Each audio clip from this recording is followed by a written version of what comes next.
നിങ്ങളുടെ ഇഷ്ട പരമ്പരകൾ എക്സ്ക്ലൂസീവായി സൺ നെക്സ്റ്റ് ആപ്പിലൂടെ തികച്ചും ഫ്രീ ആയി ഇപ്പോഴേ ആപ്പ് ഡൗൺലോഡ് ചെയ്യൂ. അമ്മയ്ക്ക് ബുദ്ധിമുട്ടുണ്ടാക്കാതെ നീ വന്ന് അവിടെ കിടക്ക്. എനിക്കൊരു ബുദ്ധിമുട്ടുമില്ല ആനന്ദേ. ഇവളാകെ തളർന്നിരിക്കുക. അപ്പോ ഇവൾ എന്റെ അടുത്തിരിക്കുമ്പോ എനിക്ക് ഇവക്കും ഒരു ആശ്വാസമാ. മാധുരി ഇവിടെ കിടക്കട്ടെ. മാധുരി, നീ വിഷമിച്ച് കിടക്കുമ്പോ അമ്മയ്ക്കും വിഷമാവും. സാരമില്ല മോനെ. കുറച്ചൊക്കെ കരയുന്ന ഒരു ആശ്വാസത്തിന് നല്ലതാ. മാധുരി ഇന്ന് ഇവിടെ കിടക്കട്ടെ. ശരി അമ്മേ.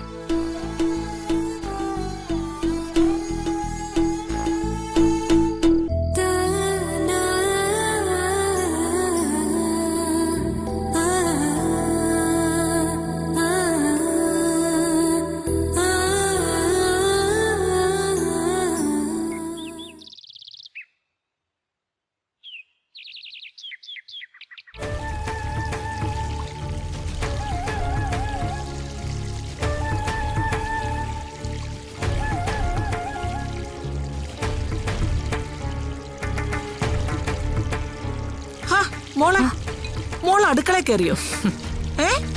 ചേച്ചി, ഞാൻ എല്ലാം റെഡിയാക്കി വെച്ചിട്ടുണ്ട്. ദാ ഇഡലിയും സാമ്പാറും ഒക്കെ റെഡി. ഇനി ചായം കൂടി ഇട്ടാ മതി.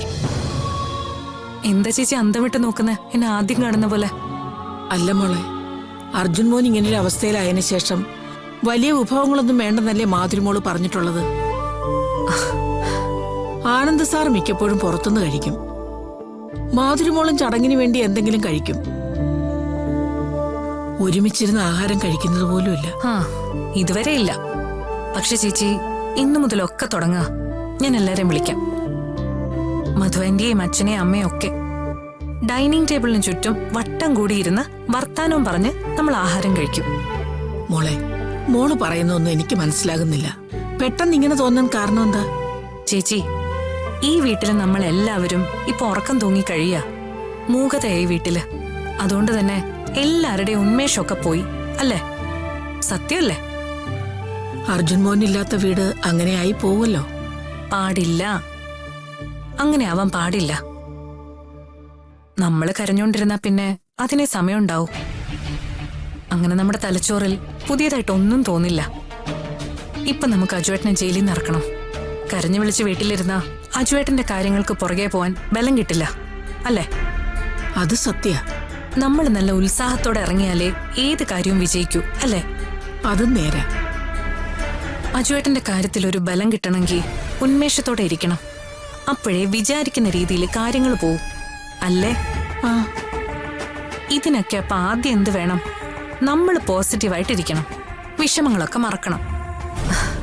എന്നിട്ട് ഈ വീട്ടിൽ ഒന്നും സംഭവിച്ചിട്ടില്ല എന്ന് സ്വയം അങ്ങ് തീരുമാനിച്ചുറപ്പിക്കണം. ആ രീതിയിൽ നമ്മൾ മുന്നോട്ട് പോകുമ്പോ എല്ലാം നമ്മൾ വിചാരിക്കുന്ന വഴിയേ വരും. മോള് പറയുന്നതൊക്കെ ശരിയാ. ഈ വീട് മരിച്ച വീട് പോലെ തന്നെയാ. എല്ലാവരും മരിച്ചതിന് തുല്യമാ. വീട്ടിലുള്ളവർ നേരാമണ്ണം നിന്നാലേ ഏത് കാര്യത്തിനും ഇറങ്ങാൻ തോന്നും. ഇറങ്ങിയാ വിജയിക്കുകയും ചെയ്യും. എന്നാ പിന്നെ ആന്റി അച്ഛമ്മയൊക്കെ ഭക്ഷണം കഴിക്കാൻ വിളിക്കാൻ പോവാ. മോളെ, മാധുരിമോക്ക് ഇതൊന്നും ഇഷ്ടമായിക്കൊള്ളണമെന്നില്ല. വല്ലാത്ത പ്രയാസത്തിലാ മോള് ചെന്ന് ഇതൊക്കെ പറയുമ്പോ മാധുരിമോക്ക് ഇതൊക്കെ അംഗീകരിക്കാൻ പറ്റുമെന്ന് എന്റെ പേടി. അത് നമ്മൾ പറയും പോലെ ഇരിക്കും. എന്തായാലും കാര്യങ്ങളൊക്കെ പറഞ്ഞ് മനസ്സിലാക്കി ഒരു പുതിയ തുടക്കം ഞാൻ ഉറപ്പിച്ചു കഴിഞ്ഞു. കനകേച്ചി, ഞാൻ എന്തിനു വേണ്ടി ഇതൊക്കെ ചെയ്യുന്നതെന്നറിയോ? എന്തിനാ മോളെ? കൃഷ്ണമോളുടെ നൂലുകെട്ടിന് അജുവേട്ടൻ ഇവിടെ വേണം. അജുവേട്ടനെ ജയിലിൽ നിന്ന് ഇറക്കാൻ ഒരുപാട് അധ്വാനിക്കണം. ആ അധ്വാനം നമ്മൾ തന്നെ ചെയ്യണം. അത് ചെയ്യണമെങ്കിൽ ആരോഗ്യം വേണം. ആരോഗ്യം കിട്ടണമെങ്കിൽ വിഷമങ്ങൾ മാറ്റണം. ആഹാരം കഴിക്കണം. സന്തോഷത്തോടെ ഇരിക്കണം. വേണ്ടേ? മോളി എന്ന് എല്ലാരും വിളിച്ചോണ്ടുവാ. മോളുടെ വാക്ക് കേട്ടപ്പതേ എനിക്ക് ഇപ്പൊ തന്നെ ഉന്മേഷം വന്നു കഴിഞ്ഞു. മോളി എന്ന് എല്ലാരും വിളിക്ക്. ആ സമയം കൊണ്ട് ഞാൻ എല്ലാം ഒന്ന് സെറ്റാക്കാം.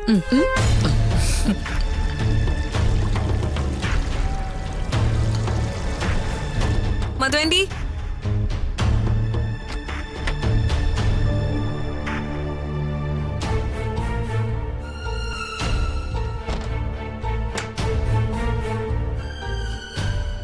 എന്താ മോളെ? മധുവന്റി, ഫുഡ് കഴിക്കാം വാ. എന്താന്ന്? അയ്യോ, ഫുഡ് റെഡിന്ന്. അല്ല, അർജുൻ ജയിലിലായത് പിന്നെ ഇങ്ങനെയുള്ള രീതികളൊന്നും ഇല്ലല്ലോ. ഇതെന്താ മോളെ പുതിയ സമ്പ്രദായം? നിനക്ക് നല്ല സന്തോഷവും മുഖത്ത് നല്ല തെളിച്ചമൊക്കെ. ഇതുവരെ വീട് ഉറങ്ങിക്കിടക്കായിരുന്നില്ലേ ആന്റി? ഇനിയൊന്ന് തെളിയട്ടെ. എന്താ? ഇന്നു മുതൽ കാര്യങ്ങളെല്ലാം അജുവേട്ടൻ ഇവിടെ ഉണ്ടായിരുന്നപ്പോ എങ്ങനെയായിരുന്നോ ആ രീതിയിലേക്ക് മാറാൻ പോവാ. ആഹാരവും വിശ്രമവും സന്തോഷവും ഒക്കെ തിരിച്ചുകൊണ്ടുവരണം. ഒരുമിച്ചിരുന്നുള്ള ഭക്ഷണം കഴിക്കൽ, ഒരുമിച്ചിരുന്നുള്ള സംസാരം, ഇതൊക്കെ മടങ്ങി വരാൻ പോവാ. നിനക്കിത് എന്തു പറ്റി? സമനില തെറ്റിയോ? അല്ല ആന്റി, സമനില തിരിച്ചെത്തിയിരിക്കുക. ഇന്ന് ചില തീരുമാനങ്ങളിലേക്ക് എത്തുക. എന്ത് തീരുമാനം? ഒക്കെ ഭക്ഷണം കഴിച്ചിട്ട് നമുക്ക് സംസാരിക്കാം. ആ സമയത്തേക്ക് സ്നേഹ അഖിലും വരും. അപ്പൊ ഒക്കെ പറയാം. ആന്റി വാ. അല്ല, എനിക്കൊന്നും മനസ്സിലാവുന്നില്ല.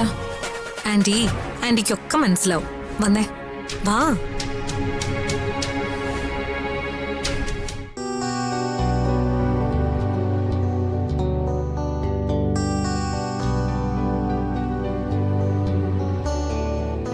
അച്ഛാ. ആ മോളെ, അച്ഛൻ ഓഫീസിൽ പോകാൻ തുടങ്ങാണോ? അതെ മോളെ. ഭക്ഷണം കഴിക്കുന്നില്ലേ? ഞാനിപ്പോ ഓഫീസ് ക്യാൻറ്റീനിൽ നിന്നാണ് മോളെ കഴിക്കുന്നത്. അവിടുന്ന് കഴിച്ചോളാം. ഓഫീസ് ക്യാൻറ്റീനിൽ നിന്ന് അച്ഛൻ കഴിക്കുന്നു എന്ന് ആരാ പറഞ്ഞേ? അച്ഛൻ കഴിക്കുന്നൊന്നുമില്ല, എനിക്കറിയാം. അച്ഛൻ ആഹാരം കഴിക്കാൻ വന്നേ. അമ്മ വന്നേ, ബ്രേക്ക്ഫാസ്റ്റ് കഴിക്കാം. ഭക്ഷണം ആവശ്യമുള്ളവർ തന്നെ തന്നെ കഴിച്ചാ പോരെ? എനിക്ക് വേണ്ട. അങ്ങനെ കഴിക്കാതിരിക്കാൻ പറ്റില്ല. അച്ഛാ, അമ്മ വിളിച്ചോണ്ട് വന്നേ. അച്ഛന് വേണമെങ്കിൽ അച്ഛൻ കഴിക്കും. അമ്മയൊന്നങ്ങ് വിട്. അതുമല്ല, പെട്ടെന്ന് എന്താ ഇങ്ങനൊരു മാറ്റം? മനുഷ്യൻ തീ പിടിച്ച് നിൽക്കുമ്പോഴാ ഒരു ഭക്ഷണം.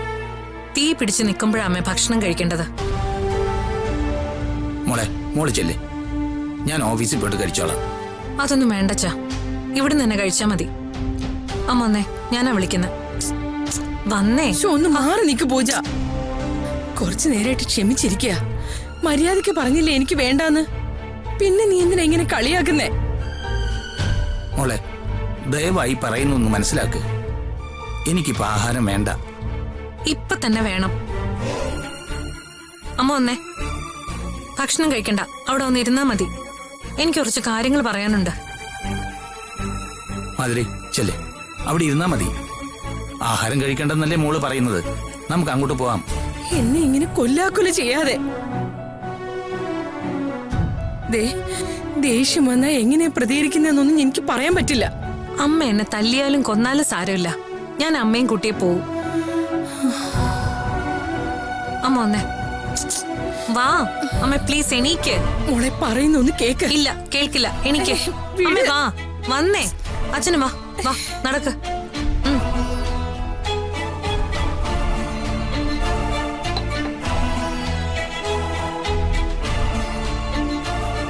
മോളെ വിടാനാ പറഞ്ഞേ. വേണ്ട മോളെ. അമ്മ ഇങ്ങ് വാ. പൂജ വേണ്ട. ഞാൻ ഓഫീസ് റെസ്റ്റോറന്റിൽ നിന്ന് കഴിച്ചോളാം. പ്ലീസ് മോളെ. അച്ഛനിരുന്നേ. അമ്മ ഇരിക്കെ. പറ്റില്ല, എനിക്ക് വേണ്ട. മാധുരി, പൂജ പെട്ടെന്ന് ഇങ്ങനെയൊക്കെ ചെയ്യണമെന്നുണ്ടെങ്കിൽ അവൾ എന്തോ മനസ്സിൽ കണ്ടിട്ടുണ്ടാവും. പൂജ എന്താ പറയുന്നത് നമുക്ക് കേൾക്കാം. അമ്മ, എനിക്കൊന്നും കേക്കണ്ട. ഞാനും പോവാ. എനിക്ക് വേണ്ട.